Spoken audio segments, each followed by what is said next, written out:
Hello and welcome back to Job Adda. मेरे प्यारे बच्चों, आपको तो पता ही है कि अभी रिसेंटली एक तो फाइनेंस अकाउंट असिस्टेंट की वैकेंसी है और साथ में ही सब इंस्पेक्टर की वैकेंसी भी आ गई है टेलीकम्युनिकेशन में।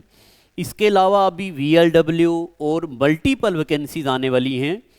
तो कुछ चीज़ें ऐसी हैं जो कॉमन सभी एग्जाम में होती हैं, जिनमें जीके का कोई पोर्शन है या साइंस का पोर्शन है। तो साइंस के बारे में मैं आपको बताऊं, ये है हमारी जनरल साइंस। यहाँ तो पिछले साल ये 10 मार्क्स की थी, अभी मार्क्स कितने होंगे ये हम नहीं कह सकते, मगर सिलेबस ये होगा और इससे थोड़ा सा ऐड भी एग्जामिनर कर सकता है। अगर फंडामेंटल साइंस पूछेगा वो तो हर बच्चा आप में से कर लेगा, मगर कभी कभार एग्जामिनर न्यूमेरिकल पूछता है, जैसे मैंने पिछले एग्जाम में न्यूमेरिकल भी देखे हैं।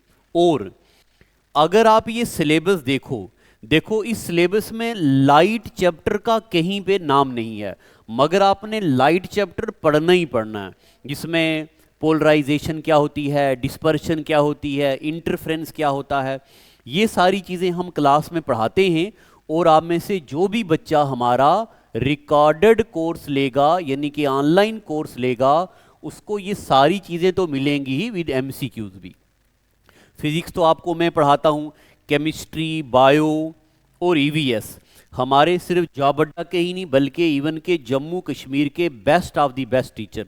मुझे ऑफलाइन में बच्चे बोलते हैं कि सर हमने एफकेट का पेपर दिया और उसमें तमन्ना मैडम के ईवीएस के मोर देन 90% क्वेश्चन आए हुए थे।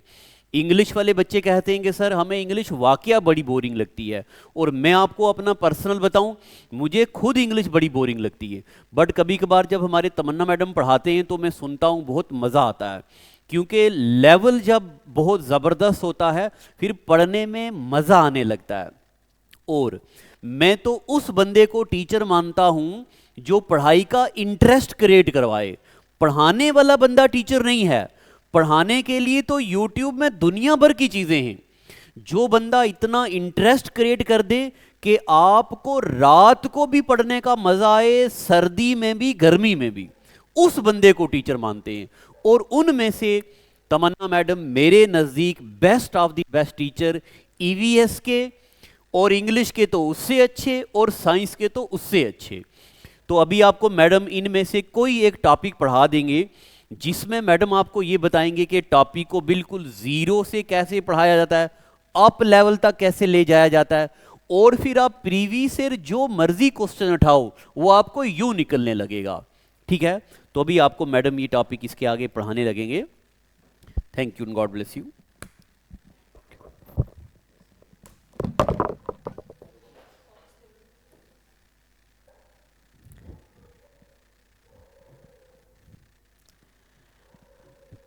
सो गाइस, आज हम पढ़ेंगे ओजोन डिप्लीशन। जैसे कि सर ने अभी आपको ऑलरेडी बताया कि ईवीएस ईवीएस है जनरल साइंस में, बायोलॉजी और केमिस्ट्री वाला पोर्शन वो मैं कवर करूंगी।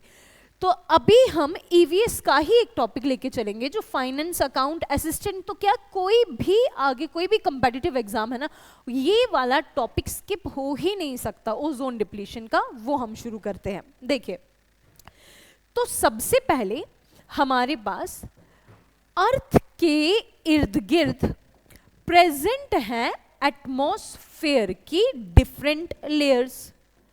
और एटमॉस्फेयर की डिफरेंट लेयर्स कौन कौन सी होती हैं? सबसे नजदीक में जो हमारे पास है उसका जो अर्थ के सबसे नजदीक ये वाली लेयर, ये एटमॉस्फेयर जिसमें हम सांस ले रहे हैं, जिसमें हम सरवाइव कर रहे हैं, ये वाली लेयर क्या कहलाती है? ट्रोपोस्फेयर। अब ट्रोपोस्फेयर सर्टेन किलोमीटर्स तक है, वहां से ऊपर एक दूसरी लेयर शुरू हो जाती है एटमॉस्फेयर की, जिसका नाम है बच्चों स्ट्रैटोस्फेयर। फिर तीसरी लेयर का नाम है मीजोस्फेयर। ये जैसे जैसे मैं नाम लिख रही हूं ये लेयर्स वैसे वैसे अर्थ से उतनी दूर होती जा रही हैं। ठीक है, ट्रोपोस्फेयर, स्ट्रैटोस्फेयर, मीजोस्फेयर। देन हमारे पास आती है बच्चों आयनोस्फेयर,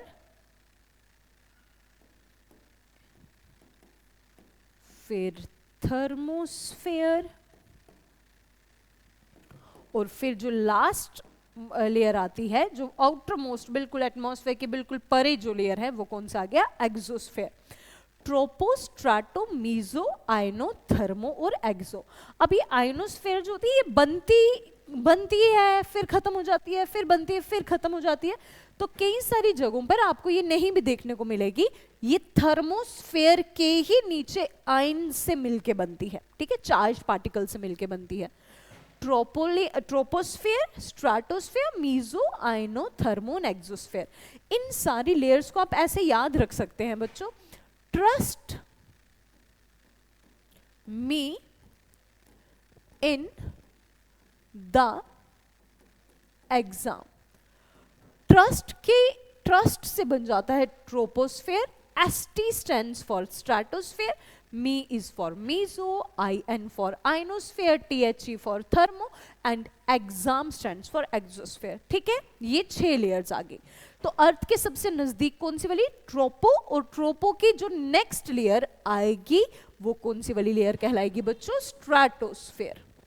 ओके, अभी हमारा टॉपिक क्या चल रहा है? अभी हम क्या पढ़ रहे हैं? Ozone depletion.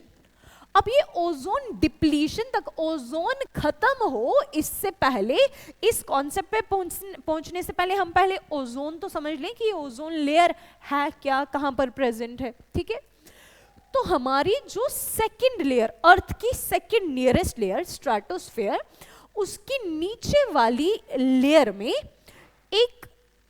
एक ओजोन का एनवलप सा बना होता है। ठीक है, इस वाले साइड में यहां पर देखना आप, ओजोन का एक एनवलप बना होता है। यहां पर भी इसे कंटिन्यू कर सकते हैं, लेकिन थोड़ी चलो बना देते हैं, खिचड़ी बन जाएगी, लेकिन चलो कोई ना। ये आ गया। अर्थ के इर्द गिर्द में पहले ट्रोपोस्फेयर है, ट्रोपोस्फेयर के बाद स्ट्रेटोस्फेयर है, लेकिन स्ट्रेटोस्फेयर के नीचे वाली परत में प्रेजेंट होती है ओजोन गैस। ओजोन गैस, और ओजोन का फॉर्मूला क्या होता है? O3। ओके, ये ओजोन लेयर जो स्ट्रेटोस्फेयर की निचले वाली सतह पे मौजूद है, ये क्या करती है ना, इसका काम क्या है ये अभी हम समझते हैं। देखिए, तो हमारे सन से अर्थ की तरफ डिफरेंट रेडिएशंस आती हैं। सन से अर्थ की तरफ डिफरेंट रेडिएशंस आती हैं। ठीक है, उनमें आपने जब भी ओजोन डिप्लीशन पढ़ोगे तो तब आपके दिमाग में एक ही वाली रे होनी चाहिए, दैट इज यूवी रे, या जिसे आप बोलते हो अल्ट्रा वायलेट रेडिएशन। ठीक है, ओजोन डिप्लीशन टॉपिक को डायरेक्टली कौन सी वाली लेयर के साथ कनेक्ट करना है? यूवी के साथ। तो जो सूरज से आने वाली अल्ट्रा वायलेट रेडिएशंस होती हैं, हमारी ये जो ओजोन लेयर है ये उसे ट्रैप करती है। ट्रैप क्या करेगा, कैसे करेगा, वो हम समझते हैं। यूवी रेज जो होती है ना, पहले यूवी रेज को समझिए। यूवी रेज ये 3 किस्म की रेडिएशंस होती हैं। यूवी अल्ट्रावायलेट रेडिएशन जो अर्थ पे आ रही है या सन से जो रेडिएट हो रही है, ये 3 किस्म की है। नंबर 1 UVA, नंबर 2 UVB और number 3 UVC। UVA, UVB, UVC। UVB का आपने कई बार नाम सुना होगा, क्योंकि ये हमारे SPF सनस्क्रीन्स के ऊपर लिखा होता है, प्रोटेक्शन अगेंस्ट UVB रेडिएशन, है ना। अब UVA भी है, UVB भी है और UVC भी है। इन तीनों में से अगर हम देखें तो वेवलेंथ जो होती है ना, वेवलेंथ सबसे ज्यादा वेवलेंथ किसकी होती है? UVA की। इससे कम होती है UVB की। देखो वेवलेंथ यहाँ पे थोड़ी कम है, और सबसे कम वेवलेंथ जो होगी वो किसकी होगी? UVC रेडिएशन के। वेवलेंथ ऊपर की तरफ जाऊंगी तो मेरी वेवलेंथ क्या होने लगेगी? इंक्रीज। वेवलेंथ यहाँ पे क्या होने लगेगी बच्चों? इंक्रीज। और एक चीज याद रखना, जितनी ज्यादा वेवलेंथ होती है, वेवलेंथ जितनी ज्यादा होगी उतनी कम इंटेंसिटी होगी, उतनी कम खतरनाक वो होगी, उतना कम वो हार्म करेगी। लेकिन जितनी कम वेवलेंथ होती है उतना ही ज्यादा हार्म पहुंचाती है वो सर्टेन रेडिएशन। ठीक है, इसका मतलब ए, बी और सी, इन तीनों रेडिएशंस में से जो सबसे ज्यादा हार्मफुल अल्ट्रावायलेट रेडिएशन है वो कौन सी है? यूवीसी, सबसे ज्यादा हार्मफुल। यूवी की जितनी भी रेज हैं सब में से सबसे ज्यादा हार्मफुल कौन सी है? सी। अब सी के मुकाबले, इसके मुकाबले ये कम हार्मफुल है, और सबसे कम हार्मफुल जो है वो यूवी ए रेडिएशन है। क्लियर है? सी सबसे ज्यादा हार्मफुल लेकिन कम वेवलेंथ, यहां पर बी जो है ये दोनों के इससे ज्यादा इंटेंसिटी है, इंटेंसिटी जो खतरा है इससे वो ज्यादा है, ए के मुकाबले इसका खतरा ज्यादा है, लेकिन इसकी वेवलेंथ जो है वो उसके कंपैरिजन में कम होगी। कम वेवलेंथ जितनी होगी उतनी ज्यादा इंटेंसिटी होगी। ठीक है? अब जैसे ही ये अल्ट्रावायलेट रेडिएशन सूरज से आती है, तो यूवी ए रेडिएशन की बात करूं, जब यूवी ए रेडिएशन अर्थ के इर्द गिर्द में प्रेजेंट ओजोन लेयर से टकराती है, तो ओजोन लेयर इसे कुछ नहीं कर पाती और यूवी रेडिएशन आराम से ओजोन लेयर को चीरती हुई अंदर अर्थ की तरफ आ जाती है। यूवी ए को हमारा ओजोन लेयर नहीं रोक सकता। ओके, यूवी बी की अगर मैं बात करूं, तो यूवी बी को हमारे अर्थ के इर्द गिर्द का जो ओजोन लेयर है वो रोकेगा, लेकिन कितना परसेंट बच्चों? 2 से 3% अर्थ पे ये रेडिएशन आ जाएगी, बाकी जो 97 से 98% की जो ये रेडिएशन है बच्चों, वो हमारा ओजोन लेयर एब्जॉर्ब कर देगा। आपने कई बार सुना होगा कि ये एक ब्लैंकेट की तरह काम करता है, ozone layer works as a blanket. अब ब्लैंकेट या अम्ब्रेला की तरह काम तो कर रहा है, लेकिन किससे प्रोटेक्ट कर रहा है अर्थ को? यूवी रेडिएशन से। लेकिन यूवी रेडिएशन में सबसे नहीं प्रोटेक्ट कर रहा, यूवी ए तो पूरा का पूरा अर्थ पे आ गया, उसे ओजोन ने कुछ नहीं किया, उसे पूरा पास होने दिया। बी रेडिएशन की बात करूं, यूवी बी को अर्थ पे पास होने दिया जाता है 2 से 3%, बाकी 97 to 98% जो है वो हमारा ओजोन लेयर एब्जॉर्ब कर देता है यूवी बी वाली रेडिएशन को। अब बात करते हैं यूवी सी रेडिएशन की, ए, बी एंड अब सी। हमारा जो ओजोन लेयर होता है वो यूवी सी को पूरा का पूरा ब्लॉक कर देता है, अर्थ के ऊपर आने ही नहीं देता, यानी कि यहां पर ये पूरा एब्जॉर्ब हो जाएगा, इसका हल्का कतरा सा भी यूवी सी का अर्थ पे नहीं आ पाता। अब सोचो अगर यूवी सी इतनी हाई इंटेंसिटी रेडिएशन अगर अर्थ पे आ जाती, तो हमारा ये जो प्लैनेट है, ब्लू प्लैनेट, ये हैबिटेटेबल हो ही नहीं पाता। क्यों? क्योंकि वो बहुत हाई इंटेंसिटी रेडिएशन है और उसका इफेक्ट भी उतना ही इंटेंस होता, कोई आपको जीव जंतु फिर अर्थ पे नहीं देखने को मिलते। और बी को देखो, बी अर्थ पे कितनी आ पा रही है? 2 से 3%, लेकिन इसी 2 से 3% की वजह से ही तो हम ये टॉपिक पढ़ रहे हैं ओजोन डिप्लीशन का। यही 2 से 3% यूवी बी रेडिएशन जो अर्थ पे आ रही है, इसकी भी वजह से ज्यादा देर तक अगर आप सन में रहते हो तो सन बर्न होने लगता है, एक्सट्रीम एक्सपोजर। ठीक है? ओके, अब हम आगे देखेंगे कि किस तरीके से ये रेडिएशंस अर्थ पे आ रही है और ओजोन कैसे डिप्लीट हो रहा है। देखिए, तो हमारे पास ओजोन लेयर प्रेजेंट था ना, O3। इस O3 के ऊपर कॉन्टिन्यूटी में कौन सी वाली रेडिएशंस पड़ रही हैं? अल्ट्रावायलेट रेडिएशन, चाहे वो ए है, बी है, सी है, हाई इंटेंसिटी सी हो या उससे कम इंटेंसिटी वाली बी हो या सबसे कम इंटेंसिटी की यूवी रेडिएशन ए हो, वो कॉन्टिन्यूटी में O3 के ऊपर पड़ रही है। अब जैसे O3 के ऊपर, ओजोन के ऊपर अल्ट्रावायलेट रेडिएशंस पड़ेंगी, तो आपका ओजोन जो है वो टूटता है O2 प्लस सिंगल ऑक्सीजन में, ऑक्सीजन के मॉलिक्यूल में वो टूट जाएगा यूवी की वजह से। लेकिन फिर वापस से जब ये ऑक्सीजन के मॉलिक्यूल्स को कोई सिंगल ऑक्सीजन मिल जाएगा और इसके ऊपर यूवी रेडिएशन पड़ेगी, तो ये वापस से क्या बन जाएगा बच्चों? O3। ओजोन को तोड़ भी यूवी ही रहा है और ओजोन को बना भी यूवी ही रहा है। नेचुरल प्रोसेस है, साइक्लिक है, ओजोन खुद टूट रही है, खुद बन रही है। ठीक है? लेकिन हुआ क्या, अर्थ के ऊपर, हमारी अर्थ के ऊपर बच्चों इतना ज्यादा इंडस्ट्रियलाइजेशन हो गया है, इतनी सारी फैक्ट्री सेटअप हो गई है, इतना सारा वेस्ट इकट्ठा होता है जिसमें गैसेस, गैसेस का आपने सर्टेन नाम याद रखना है, हैलोकार्बन्स। कौन सी वाली गैसेस? हैलोकार्बन। जहां पर एक हैलो, हैलो यानी कि हैलोजन, और कार्बन तो कार्बन ही है, राइट। जब हैलोजन के साथ कार्बन की बाइंडिंग होके जो गैस रिलीज होती है वो हमारे ओजोन को डिप्लीट करती है। अब ये गैस कैसे डिप्लीट करेगी इसे हम समझेंगे।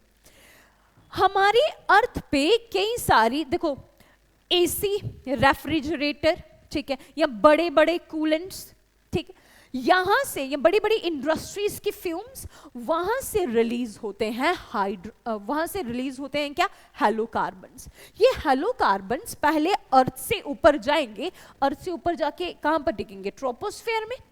ट्रोपोस्फेयर में ये सेटल नहीं होते, लाइक बारिश होगी, ये गैसेस यहां से रिलीज होंगी, बादल के साथ ये, जब बादल बारिश बन के नीचे आएगा तो ये गैसेस नीचे सेटल नहीं होंगे क्योंकि ये बहुत ज़्यादा लाइट होती हैं। लाइट होने के कारण बारिश भले ही नीचे आ जाए, जैसे डस्ट पार्टिकल सेटल हो जाते हैं ना नीचे, वैसे हैलोकार्बन्स नीचे सेटल नहीं होते क्योंकि ये बहुत ज़्यादा लाइट है। तो ये बारिश आने दो, लेकिन वापस ये फिर भी राइज होती रहेंगी हैलोकार्बन्स, और ये हमारे ट्रोपोस्फेयर वाली लेयर को पार करते हुए, देखो ट्रोपोस्फेयर के बाद पहुंचना कहां पर है? स्ट्रेटोस्फेयर में। ट्रोपोस्फेयर से वो पहुंचेगा कहां पर? स्ट्रेटोस्फेयर में। और स्ट्रेटोस्फेयर में भी है कौन सी वाली लेयर बच्चों? पहले कौन सी है? ओजोन। वहां पर ये हैलोकार्बन्स ओजोन के साथ रिएक्ट करेगा और ओजोन के साथ रिएक्ट करेगा और ओजोन को तोड़ देगा O2+O में, ठीक है। समझते हैं इस प्रोसेस को क्या है। अभी मैंने आपको ऑलरेडी एक प्रोसेस बताया यहां पर, देखिए ये मैंने आपको रिएक्शन बताई, ठीक है। अब दूसरा क्या होगा कि हमारे पास जो ये ओजोन लेयर है O3 जो है, इसके ऊपर पहले यूवी रेडिएशन पड़ती थी, तो ये टूट रहा था। ये प्रोसेस चल रहा है, as it is natural process है, चल रहा है। लेकिन अब ओजोन के पास जैसे वो हैलोकार्बन्स, ठीक है, जैसे कि क्लोरोफ्लोरोकार्बन्स यहां पर आ जाएंगे, तो ये ऑक्सीजन के मॉलिक्यूल को तोड़ दे, ओजोन के मॉलिक्यूल को तोड़ देगा और क्या बना देगा? O2+O। अब वापस से ये टूट गया, लेकिन इन क्लोरोफ्लोरोकार्बन्स या कोई भी आपके पास हैलोकार्बन में आती कौन कौन सी गैसेस है? क्लोरोफ्लोरोकार्बन, परफ्लोरोकार्बन, ठीक है, जिसमें क्लोरीन, ब्रोमीन, फ्लोरीन ऐसे वाले हैलोजेंस हो, है ना।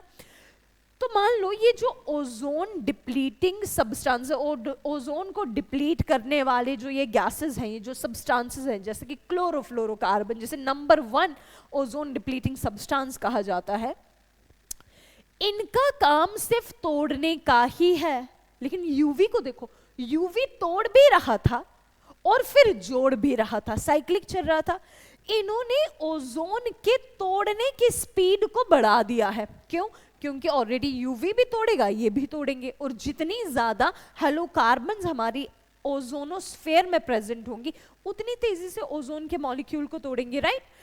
अब ओजोन का टूटना O3 से O2 और O बनना, ये डबल हो गया है। एक तो नेचुरली जो हो रहा था वैसे, और दूसरा हमारे ओजोन डिप्लीटिंग सब्सटेंसेस की वजह से। ये सब्सटेंसेस जो क्या है बच्चों? Man made ozone depleting substances, इस man made ozone depleting substances ने तोड़ना 2x कर दिया है, लेकिन इनका जोड़ना जो है बच्चों वो वैसे ही नेचुरल प्रोसेस से ही हो पा रहा है।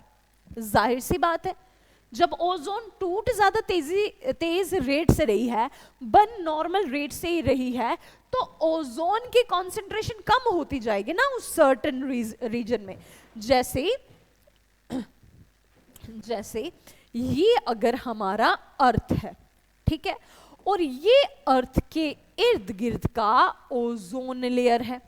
अब ओजोन का टूटना 2x हो गया है, तो उस वाली जगह पर ओजोन बिल्कुल ऐसे पतली सी लेयर बन के रह जाएगी। ओजोन का टूटने का मतलब क्या हो जाएगा कि ओजोन नहीं है वहां पर, अब O3 नहीं, वहां पर क्या रह जाएगा, O2 के मॉलिक्यूल्स वहां पर रह जाएंगे, वहां पर ऑक्सीजन रह जाएगा। इसी को बोला जाता है ओजोन डिप्लीशन। जब ओजोन की लेयर O3 से ऑक्सीजन की तरफ जाने लगे, वहां पर ओजोन बिल्कुल थिन होने लगती है, पतली होने लगती है, इसे बोला जाता है ओजोन डिप्लीशन। या इस वाली जगह पर हम बोल सकते हैं ना कि ओजोन होल हो चुका है। ठीक है, अगर ये ओजोन होल हो भी गया तो नुकसान क्या है हमारी अर्थ को? अरे नुकसान तो कई सारे हैं, जरा सोचिए। ओजोन किससे बचा रहा था अर्थ को? अल्ट्रावायलेट रेडिएशन से, राइट? अगर ओजोन अल्ट्रावायलेट रेडिएशन से हमारी अर्थ को बचा रहा था, तो अब हमारे पास यूवीए रेडिएशन, वो तो पहले भी आता था, अब भी आएगा, क्योंकि इसे रोक नहीं सकती हमारी ओजोन लेयर। यूवीबी रेडिएशन जो पहले सिर्फ अर्थ पे 2 से 3% आ पा रही थी बच्चों, अब वो 2 से 3% नहीं, अब उसकी परसेंटेज बढ़ जाएगी। क्या पता वो 5, 6, 7% कितनी आने लगे। जितनी आएगी वो सब डिपेंड करेगा कि उस जगह पर कितना ओजोन ओजोन डिप्लीट हुआ है। जितना ज्यादा डिप्लीट हुआ होगा, यूवीबी रेडिएशन को रोकने वाली वहां पर कोई गैस ही नहीं होगी, तो O3 जो है ये यहां पर और ज्यादा तेजी से आने लगेगी। ए पे कोई असर नहीं पड़ा, क्योंकि ए तो वैसे भी आ रही थी, ओजोन था भी तो भी आ रही थी। अब बी अर्थ पे तेजी से आने लगेगी। और क्या यूवीसी रेडिएशन, यूवीसी जो जब हमारा ओजोन लेयर डिप्लीट होने लगेगा, क्या यूवीसी भी अर्थ के ऊपर आएगी? क्योंकि ये तो सबसे हार्मफुल है ना, क्या ये भी अर्थ के ऊपर आएगी? नहीं आएगी अर्थ के ऊपर। क्यों? क्योंकि यूवीसी रेडिएशन को O3 भी आने से रोकेगा। ओजोन जब था तब भी आने नहीं दे रहा था, और अब यहां पर ऑक्सीजन रह गया है, तो भी यूवीसी को ना ऑक्सीजन भी ब्लॉक करता है, ऑक्सीजन भी इसे एब्जॉर्ब करता है। तो जब हम ओजोन डिप्लीशन की बात करते हैं तो हम बोलते हैं कि ओजोन की लेयर पतली हो गई। अब ओजोन डिप्लीट हो गई, उसकी वजह से यूवीबी रेडिएशन की कॉन्सेंट्रेशन अर्थ पे बढ़ने लगेगी। अगर ये पहले 2 से 3% आती थी, तो अब 4, 5, 6 या पता नहीं और कितनी परसेंट और बढ़ने लगेगी। लेकिन यूवीसी के ऊपर कोई इफेक्ट नहीं पड़ने वाला। यूवीसी पहले भी नहीं आती थी, अब भी नहीं आएगी। क्यों? क्योंकि ओजोन की जगह ली है ऑक्सीजन ने, और ओजोन की ही तरह ऑक्सीजन भी ब्लॉक कर रहा है यूवीसी को। ऑक्सीजन हमारे यूवीबी रेडिएशन को ब्लॉक नहीं कर पा रहा, राइट? यहां तक आपको कॉन्सेप्ट समझ आया होगा कि ओजोन है तो क्या होगा, ओजोन नहीं है तो क्या होगा। अब अगर यूवी रेडिएशन अर्थ पे आ गई, यूवीबी रेडिएशन आ गई अर्थ के ऊपर, फिर क्या होगा? फिर ये होगा यूवीबी के एक्सपोजर से, ज्यादा एक्सपोजर से होगा ये कि ये आके डायरेक्ट पहले क्या करेगी बच्चों? Skin cancer. पहले शुरुआत की स्टेजेस में तो स्किन बर्न होगा, ठीक है, फिर स्किन पे टैन होगा एक्स्ट्रा, फिर स्किन कैंसर हो जाएगा, फिर आंखों में हो जाएगा कैटरैक्ट और मेलानोमा नाम की डिजीजेस। स्किन के कैंसर्स भी बड़े सारे किस्म के होते हैं, डिफरेंट लेयर्स में कैंसर होना, ठीक है। स्किन कैंसर हो जाएगा, कैटरैक्ट हो जाएगा, मेलानोमा हो जाएगा। इसके अलावा ये होगा कि हमारी जो क्रॉप यील्ड होगी ना यहाँ पर, वो भी कम होने लगेगी। क्यों? क्योंकि यूवीबी रेडिएशन जो है वो यहाँ पर क्रॉप्स के ऊपर भी तो पड़ेगी, फसलों की पैदावार को भी तो कम करेगी, और जो प्लांट्स उगेंगे भी वो भी थोड़े लाइफलेस होंगे, क्योंकि extreme exposure of UVB exploits things, ठीक है, क्रॉप यील्ड को डिक्रीज कर देगा। यही यूवी रेडिएशन जब अर्थ पे तेजी से और आएगा तो ये हमारी जो एक्वेटिक लाइफ है बच्चों, उसे भी तो थ्रेटन करेगा। हमारी जो एक्वेटिक लाइफ है उसके एक्वेटिक लाइफ के ऊपर भी तो इसका फर्क पड़ने वाला है ना। ये हमारा जो मैरीन इकोसिस्टम है उसका एसिडिक लेवल और ज्यादा बढ़ सकता है, राइट। अच्छा, थोड़ी देर हम कभी धूप में खड़े हो जाते हैं तो ऐसे चक्कर से आने लगते हैं, क्यों? क्योंकि हमने ज्यादा एक्सपोजर दे दिया यूवीबी को, और उसकी वजह से हमारा इम्यून सिस्टम, हमारी जो इम्यूनिटी होती है बच्चों, वो सप्रेस हो जाता है। इम्यूनिटी जो है वो सप्रेस हो जाएगी, वो कम हो जाएगी, वो वीक हो जाएगी। ठीक है, ये चीजें कौन कॉज करेगा? UVB radiation. ठीक है, अब सवाल आपके मन में ये आना चाहिए कि ये जो यूवीए रेडिएशन है ये अर्थ के ऊपर तो आ ही रही है, ओजोन है तो भी आ रही है, नहीं भी है तो भी आ रही है, तो यूवीए क्या हमारे लिए हार्मफुल नहीं है? देखिए, यूवीए हमारे लिए एज कंपेयर टू यूवीबी कम हार्मफुल है। क्यों?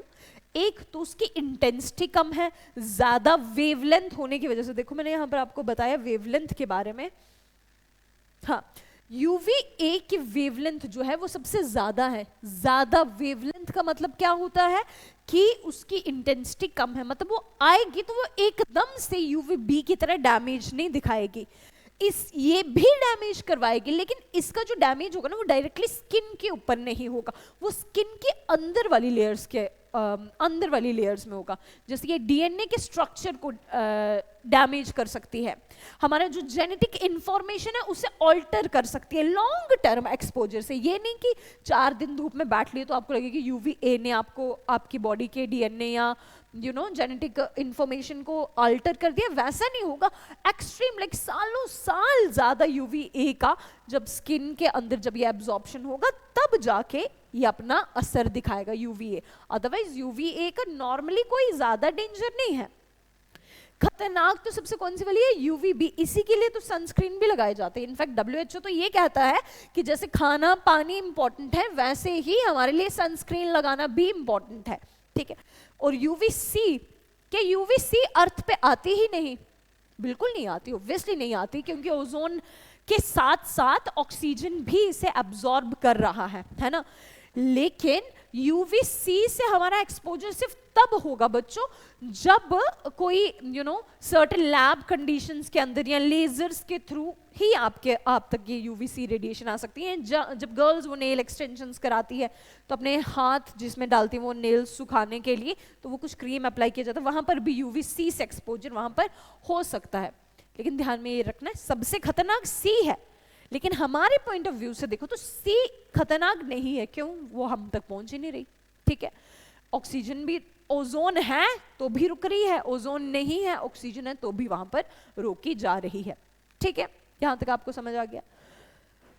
तो आपने ये भी समझ लिया होगा कि ओजोन डिप्लीशन का मतलब क्या होता है, कि ओजोन की लेयर का उस सर्टेन जगह पे थिन हो जाना, पतला हो जाना। ठीक है, अब 1950s के दौरान, 1950s का जो टाइम चला, उस टाइम पे काफी सारे अंटार्कटिक वाले रीजन में काफी सारे सर्वे हो रहे थे। वो ओजोन लेयर को मॉनिटर कर रहे थे, कि ओजोन को चेक कर रहे थे कि कोई इसके अंदर गड़बड़ी तो नहीं है। जैसे आपने एक का नाम सुना होगा, ब्रिटिश अंटार्कटिक सर्वे का नाम आपने सुना होगा, अथॉरिटी, ब्रिटिश अंटार्कटिक सर्वे अथॉरिटी। ठीक है, इन्होंने क्या किया, इन्होंने 1970s वाले टाइम पे ये डिस्कवर किया कि ओजोन लेयर पतली हुए जा रही है, और 1985 में ये चीज पब्लिश हो जाती है। ठीक है, तो हमारे पास 3 साइंटिस्ट्स आते हैं,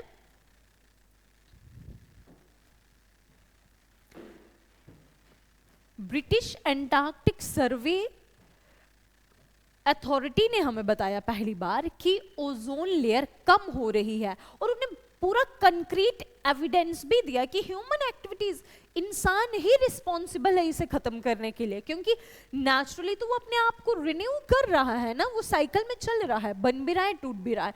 और उन 3 साइंटिस्ट के नाम क्या है? फारमैन, गार्डनर, शैंकलिन, ब्रिटिश अंटार्कटिक सर्वे के लिए काम कर रहे थे। इन्होंने एक न्यूज़पेपर में पब्लिश करके बताया कि ओजोन जो है वो डिप्लीट हो रही है, with evidences, with concrete evidences कि ये सर्टेन ह्यूमन एक्टिविटीज की वजह से ये डैमेज हो रहा है।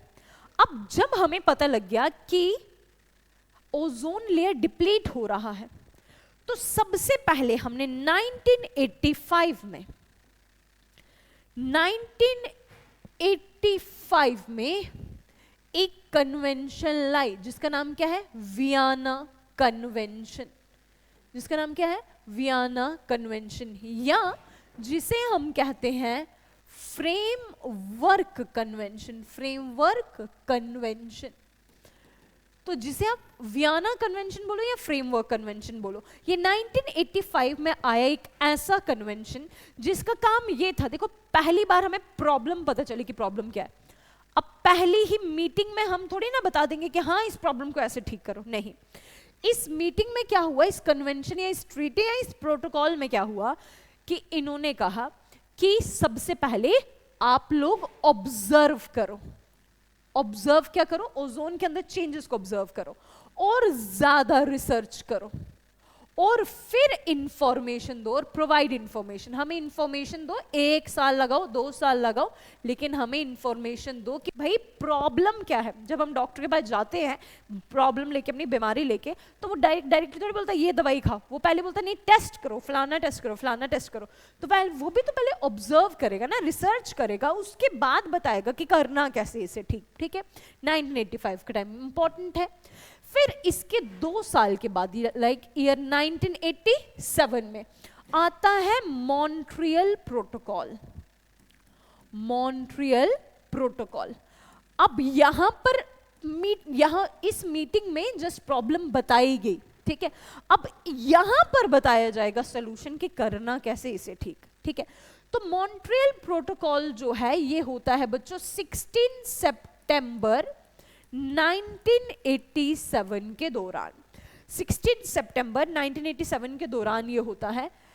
अब ये आज तक का ओजोन के रिलेटेड या कोई भी एनवायरनमेंट के रिलेटेड सबसे ज्यादा सक्सेसफुल प्रोटोकॉल रहा है।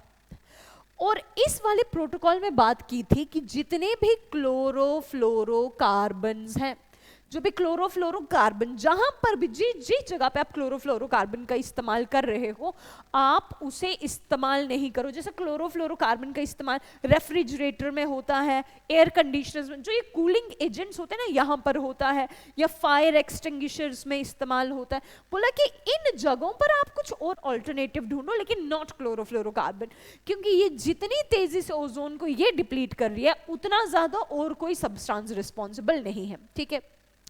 तो ये आ गया मॉन्ट्रियल प्रोटोकॉल के बारे में।